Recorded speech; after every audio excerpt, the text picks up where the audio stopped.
자, 이번엔 다음 기사 볼 텐데요. 전두환 전 대통령, 뭐 전두환 씨냐, 전두환 전 대통령이냐, 뭐 이런 호칭 갖고도 그동안 또 논란이 좀 있었습니다. 아무튼 보시죠.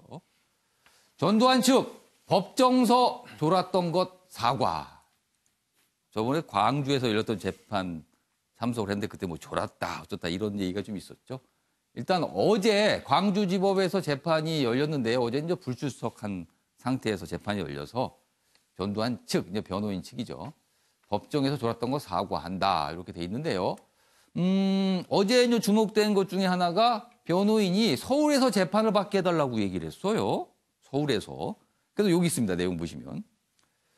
전 대통령 측은 초반부터 서울에서 재판을 해야 한다며 재판 관할 이전을 강하게 요구했다. 그러자 검사 측은 범죄로 인한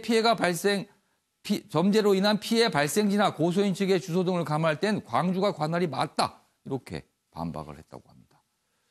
양조열 변호사, 이 재판 어디서 받는가? 이거 계속 다툼이네요. 그러니까 재판 관할 같은 경우에는 예. 원래 이제 대개는 범죄가 발생한 쪽이 이제 관할이 되고 있습니다. 사건이 예. 터지면 우리 뭐 서울에 어디에서 사건이 터졌으니까 예. 그 지역 경찰서에서 한다 이런 건데 예. 전두환 씨 측에서는 어떤 얘기를 하냐면 이게 지금 그 사자의 명예훼손이라는 게 결국은 허위 사실을 퍼뜨려서 예. 돌아가신 분의 명예를 훼손했다는 예. 건데 그런 거 퍼뜨리는 데가 어디냐?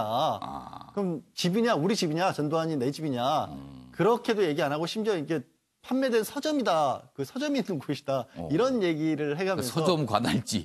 그렇죠. 그러니까 왜 거기서 이제 책이 팔렸으니까 거기서 피해가 발생한 거 아니냐라는 것이고 검찰 쪽에서는 무슨 얘기냐 지금 조비오 신부의 고인의 어떤 명예를 훼손한 거기 때문에 고인이 계셨던 곳이고 해당 당사자의 주소가 거긴데. 그렇습니다. 유족들이 계신 곳이 돼야 되는 게 있고 또 예. 사건 자체가 광주에서 있었던 일과 관련된 부분이기 때문에 예. 광주에서 하는 게 맞다라고 했고 법원에서 결국은 그건 우리가 정할 문제니까 둘이 따지지 말라라고 그렇게 결정을 했고요. 그리고 또 하나, 이 문제의 그 회고록에 나왔던 표현, 조비오 신부를 향해 이제 거짓말장이다. 네. 요 표현을 가지고 다툼이 있었다면서요. 참 황당한 예. 얘기가 나온 게 이 예. 거짓말쟁이라는 표현을 두고 문학적 표현이라는 얘기를 한 겁니다. 의견 표현. 그럼 전두환 전 대통령 측에서는 거짓말장이가 무슨 비난 이게 아니라 문학적 표현이다. 아니요. 비난이더라도 그건 문학적 표현이라는 거예요. 자기 생각, 의견을 표명한 거예요. 그러니까 명예훼손이 되려면 예.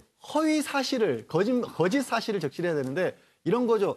우리가 어떤 소고기가 있는데 예. 한우라고 하는 거는 명확히 사실에 관한 문제죠. 한우냐 수입산이냐. 예. 근데 맛있다 이렇게 가버리면 이게 의견 표명 쪽에 더 가깝지 않습니까? 누구는 같은 고기라도 맛있다 있을 수도 있고 없을 수도 있고 그래서 저 거짓말쟁이란 것도 그런 식의 자기의 의견 표명이라는 건데 예. 검찰에서 그게 아니다.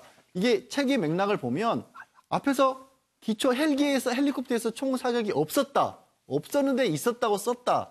있었다고 얘기를 했으니까 거짓말쟁이다. 이거는 허위 사실에 관한 문제 아니겠습니까?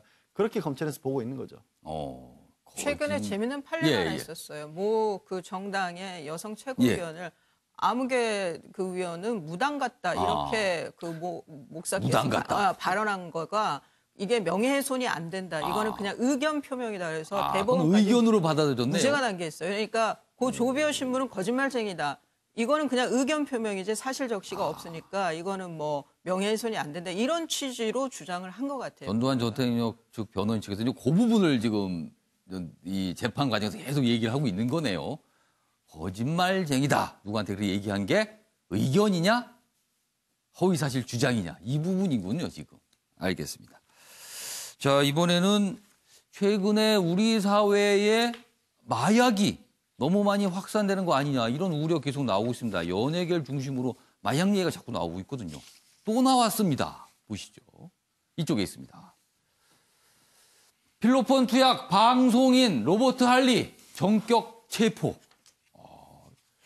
오늘 아침에 많은 분들이 이 뉴스 보고 깜짝 놀라셨을 겁니다. 인터넷에서 구입을 했다. 그리고 혐의 일부 인정했다. 경찰은요. 조사 후 구속영장 신청 방침이다. 이렇게 돼 있습니다. 자, 최영선 의원님. 마약이 이렇게 퍼져 있어요.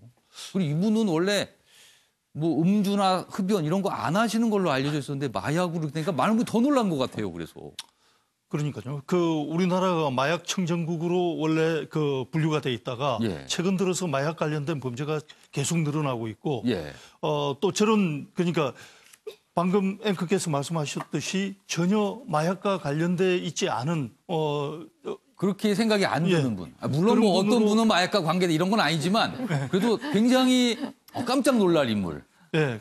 그렇게 했을 때 더 충격이 예. 큰 것 같은데 여하튼 최근 들어서 마약 관련된 범죄가 늘어나고 있는 데 대해서는 상당히 걱정을 할 수밖에 없는 상황이네요. 양지열 변호사 뭐 하실 말씀 없으세요? 아니 저분이 몇 가지 이유에서 말씀하신 특정 종교 때문에 술, 담배 안 하고 예. 커피도 안 마신다고 알려진 분이거든요. 커피도 심지어 안 드세요? 네, 그쪽 종교에서는 금지를 하고 있을 정도로 굉장히 엄격하게 어떻게 보면 그걸 유지한 데고 예. 어쨌든 저분 또 방송인으로만 널리 알려졌지만 변호사. 그렇죠. 국제 변호사입니다. 국제 변호사라는 말보다 하여튼 미국 변호사. 예, 미국 변호사. 예. 우리나라에서 86년부터인가 방송 활동을 했으니까 예. 30년 정도를 우리나라에서 공인으로 살아온 셈인데 글쎄 어떤 일이 있었는지 모르겠는데 대한민국이 아까 마약 청정국이라는 걸 넘어선 지는 오래됐어요. 근데 청정국이라는 표현이 안 어울릴 것 같아요. 이미 아닙니다. 그러니까 인구 10만 명당 20명 미만일 때 마약 청정국이라는 표현을 쓰는데 저희는요? 이미 30명 가까이 되고 있습니다. 우리나라는 30명이 넘고 예. 있으니까. 청정국 아니군요, 더 이상. 알겠습니다. 다음 기사 넘어가겠습니다. 헌재 7년 전엔 4대4로 낙태죄 합헌 결정했습니다. 그런데 지금 재판관 구성이 달라져서 11일 헌재가 결정을 하는데 어떤 결정이 나올까 주목된다. 작년 합의 시도했지만 결론을 못 냈다. 그리고 유남석 소장 작년 국회 청문회에서 의사 상담 거쳐 허용 고려할 필요가 있다. 이런 진술이 있었어요. 이런 발언도 나왔는데 이은혜, 이영진 재판관 범위 확대를 이런 얘기도 있습니다. 낙태죄 여전히 여론은 팽팽한 걸로 알려지기도 있는데요. 법조계에서는요. 헌법 불합치 선고 가능성도 있다. 이런 얘기도 나오고 있다고 합니다. 자, 배지정 의원님. 굉장히 오래된 논란이에요. 근데 이번에 어떤 매듭이 지어진지 모르겠습니다. 예, 헌재 결정이기 때문에 국민들 모두가 우선은 지켜봐야 될 것 같은데요. 예. 그런데 이 많은 분들이 예측하시기에는 이전처럼 그냥 합헌 결정이 나올 것 같지는 않다는 데 좀 주목하시는 것 같아요. 물론 헌법재판관의 구성이 변화한 것도 있겠지만 예. 우리 사회가 이전과 달리 계속해서 낙태 문제라든지 이런 것들을 바라보는 시선이 달라지고 있기 때문에 예. 그런 부분들도 좀 반영해야 되는 것이 아닌가 이런 인식이 커지는 것 같고요. 아마 헌법 불합치라고 이야기하는 것은 예. 전부 다 낙태를 이 범죄로 하는 것보다는 그게 일부는 조건을 좀 허용하는 쪽으로 가는 것 아닌가 싶습니다. 자, 이번엔 사진 속에 담긴 사연을 들어보는 순서입니다. 박진아 아나운서의 이슈컷 보시죠. 이슈들을 사진으로 살펴보는 시간 이슈컷입니다. 첫 번째 이슈 태그는 햄버거입니다. 한 남성이 거대한 젓가락으로 햄버거를 먹고 있습니다. 최근 한 패스트푸드 업체에서 베트남 지명이 들어간 햄버거 신제품을 광고한 사진인데요. 이 광고는 온라인상에서 인종 문화차별 논란을 불러일으켰습니다. 누리꾼들은 광고를 승인한 업체를 향해 SNS에 비판하는 글을 올렸는데요. 하지만 업체 측은 언론의 해명 요청에 응하지 않고 있다고 합니다. 두 번째 이슈 태그는 한강공원입니다. 한강공원에 분리되지 않은 쓰레기들이 쌓여 있습니다. 따뜻한 봄 날씨 덕분에 한강공원을 찾은 시민들이 많아졌는데요. 그런데 일부 시민들은 이렇게 머물고 간 자리에 그대로 쓰레기를 두고 가거나 제대로 분리하지 않은 채 쓰레기를 버리고 갔습니다. 또 음식물 쓰레기를 버려서 악취까지 이어지고 있다는데요. 한강사업소의 한 관계자는 평소보다 10배 이상 늘어난 쓰레기 양 때문에 스트레스를 많이 받고 있다라고 고충을 토로했습니다. 마지막 이슈 태그는 마라톤입니다. 사람들이 마라톤에 출전해 달리고 있는 모습입니다. 북한에서 주최하는 연례 국제 스포츠 행사인 만경대상 국제 마라톤 대회가 그제 평양에서 열렸는데요. 이 대회는 김일성 주석의 생일을 기념해서 1981년부터 개최했습니다. 2014년부터는 외국인 참여를 허용했다는데요. 조선중앙통신은 이번 대회에 중국과 케냐 등에서 온 선수들과 마라톤 애호가들이 참가했다고 전했습니다. 지금까지 박진아의 이슈컷이었습니다. 네, 평양에서 열리는 마라톤 경기. 아직은 우리에게 조금 낯설기는 합니다. 자, 아침의 매일경제 오늘은 여기까지입니다. 시청해주신 여러분 고맙습니다.